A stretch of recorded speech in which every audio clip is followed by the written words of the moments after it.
I hear this whoosh, and I get on my hands and knees and I crawl under this brush, and I start to get to my knees and then up to my legs, and all of a sudden, right in front of me, a bear starts to try and get up, and you're like, whoosh. Shoot that thing!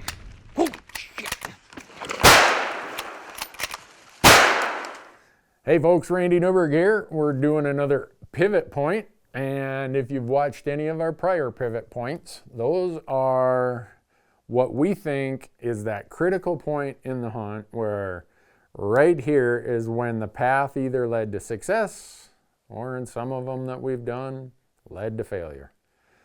And I think most of you who hunt, whether it's a successful hunt or a hunt that didn't go how you wanted, you usually can trace the trail back and say, right here is what made it or what broke it.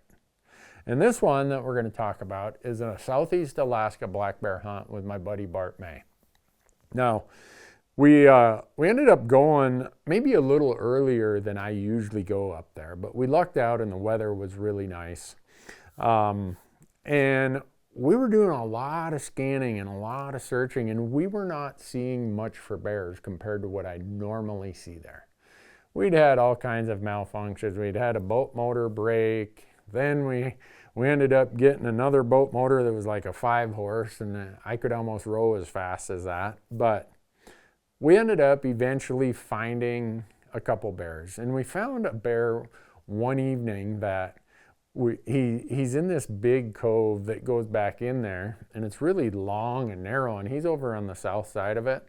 And we come around to this little island and we park the boat and we sneak up there, and I can't quite get a feel for how big he is. He's feeding in the grass, but then when he looks at me, I'm thinking, man, he looks big, but am I just talking myself into that?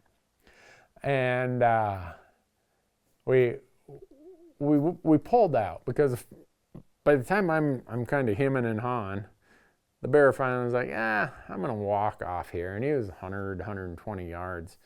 And I'd missed my chance if I was gonna take it there. So we go back to camp, and Tyler, the camera guy, is like, man, I think maybe you should have shot that bear. I'm like, yeah, maybe I should have, but I'm not in that big a hurry. So we go and we hunt a bunch more. The next day we hunt a lot more. We're not seeing anything, or seeing very, very little. And the pivot point was, we come back to camp and we kind of huddle up and we're like, okay, what time of year is it? All right, it's May, like, I don't know what it was, 26th or something. And what are the bears doing? Well, the boars are out patrolling their territorial stretch of beach, and they're probably looking for sows. Okay, if that's the case, where did we see a boar we know of? Because that means either there's a sow there and there's going to be more boars coming to check that sow, or that boar owns that stretch of beach and he's just going to be there waiting for a sow to come there. So that was the pivot point. We stopped, we kind of regrouped. We took all the intel we learned from the hunt, and we said, what applies? What applies for this time of year, for the condition or the activity of the bears, for the really warm weather, for all these things? All right, let's go back to that beach and let's just scour it. Let's go around the corner, let's scour that. Let's just keep doing this. There's a boar that lives there. And we weren't there more than an hour. And putt by it, come back up the other way, nothing, come back the other way, and we look back in that cove, and there's a boar. You can tell just by the way he's walking. So we come, put the boat over here, we get on this little rock jetty here, and we just wait for the bear to come. And this is one that's probably a little comical, because if you watch the episode, you'll see I almost got attacked and eaten by a wounded bear. And there's a lot of comments about, well, you should have had one in the chamber, and I get that. So Bart hits the bear. The bear's walking along the beach, and Bart, boom, he hits it. And I couldn't tell exactly where he hit it, but the bear just instantly takes off running into the brush, and it looks like he's heading southeast. And we just let it calm down for a while. We go retrieve the boat. We do all of our stuff. Tyler and Bart start following kind of a line of where we thought the bear would have went. And I'm uphill from them, and then I go downhill from them, and we're not finding anything. No blood, nothing. And I thought, well, I climb up on this big dead Sitka spruce stump, and I look. I'm like, if I was a bear, I would go into that thickest of thick stuff way over there. And even though that's a 90 degree from the path he went in the brush on. So I start trying to work my way over there. And if you've ever went through the junk of Southeast Alaska, you know how difficult this is. And this is pure luck. Okay. I'm walking across a big dead Sitka spruce that goes over this like wet depression. It's not really a creek bed. And as I'm walking on it, I look down and I'm like, that looks like a drop of blood on one of those skunk cabbage leaves.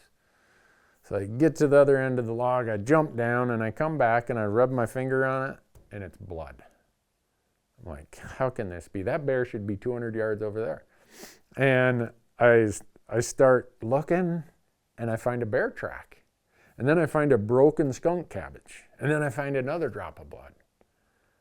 I'm like, all right, bears don't just randomly bleed for no reason. This has to be our guy. So I climb back up on that log and I yell for Bart and Tyler. I'm like, I found blood over here. And they come over there. It takes them a long time to go that couple hundred yards. It's that terrible. And we all get down there, and we're all pretty experienced bear hunters, and everyone's like, yep, gotta be him. So we're following him on our hands and knees through this low spot. And there's like overhanging alders and devil's clubs and everything.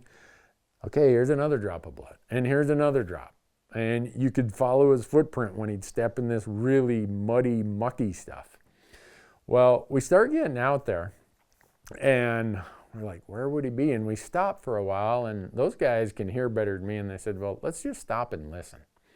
And they said, there's something just up here, like 30 or 40 yards. I'm like, what? And so Bart says, yeah, I'm going to go up this little knoll, and Tyler and I decide we're going to stay in this low spot. And when we get to that low spot, we'll come up out of that low spot, break through the brush, and maybe he's laying there ready to die. But I told everybody, I said, look, you can't see 2 feet in here. I know there's some risk to this, but we're not going with live rounds in the chamber. Somebody could get hurt. Well, that's the part where everyone's like, you're an idiot, Newberg. But I was concerned for safety. And I was weighing the risk of, okay, this bear's probably dead or he's probably incapacitated. So Tyler and I are going, and we get about, and Tyler tells me, he taps me and he's like, he points to what direction he thinks this noise came from. So I'm like, okay. And on my hands and knees, we're kind of crawling up out of this depression through the alders and devil's clubs and everything. And Tyler's behind me. And I go forward a little bit on my hands and knees. And I've got my rifle in my hand here as I'm doing it. And I start to stand up. And I look back, and Tyler's now coming through the brush. And all of a sudden, maybe 5 yards in front of us, we hear roar, and Tyler gets the camera turned on, and he's still in the brush. So the footage is, all you get is some audio at this point. And this bear stands up, and he's coming over a dead log like this, and he's coming right at me. And you'll hear where I push the safety, click.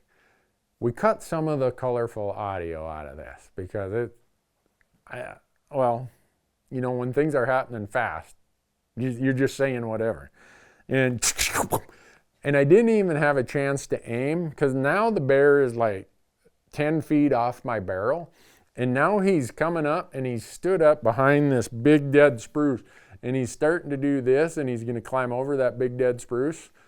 And I just held, pointed, boom, boom, I shoot him.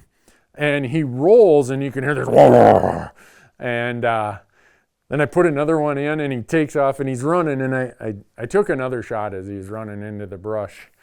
And I remember hearing Tyler, because he saw or heard this bear, he's like, shoot that thing! Shoot that thing! Oh,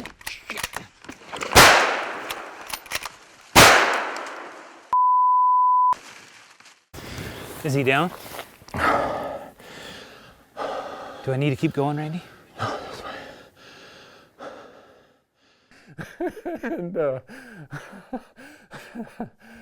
it's one of those things that happens so fast. You have no idea how you put yourself in that position. But anyhow, as you saw, the bear, the shot I made did finish him off. The bear went maybe 10 yards, if that, died over here. Bart comes scrambling off that little knoll. What's going on? What's going on? And anyhow, if you watch the episode, you'll see how that ended. But it was a lot crazier than what little bit of footage we had in that chaotic moment. But if I come back to what was the pivot point at camp that day when we were trying to figure out where were the bears, I'll admit that it's going through my head a couple things. One, I should have shot that bear the day or two before. And two, I brought my buddy Bart up here to show him this amazing place, told him about all these bears, and I can't even find any bears. And so it was the three of us putting our minds together and saying, all right, what's the condition? What are the bears doing this time of year? What's the weather? What's bear behavior? Are they territorial? How close are we to the rut? Da-da-da-da-da. And we put all that together, and that led us to go back to where I'd let that boar walk away. And sure enough, it turns out, once we looked at the footage, it was the same exact bear. So, sometimes when a hunt's not going how you think or how you hope, take the bits and pieces of the puzzle that are handed to you, the things you really know, and try to build a picture of that, and then go and hunt according to what that picture tells you. And to me, that little huddle back at camp while we were eating peanut butter and jelly sandwiches or something, that was the pivot point. Instead of just continuing to do the things that were failing, we said, all right, at least one day something worked. Let's go and replicate that. And we did. And my buddy Bart ended up with his first Alaska black bear. So anyhow, I hope you enjoy these pivot points. A lot of times things don't go well. A lot of times you luck out.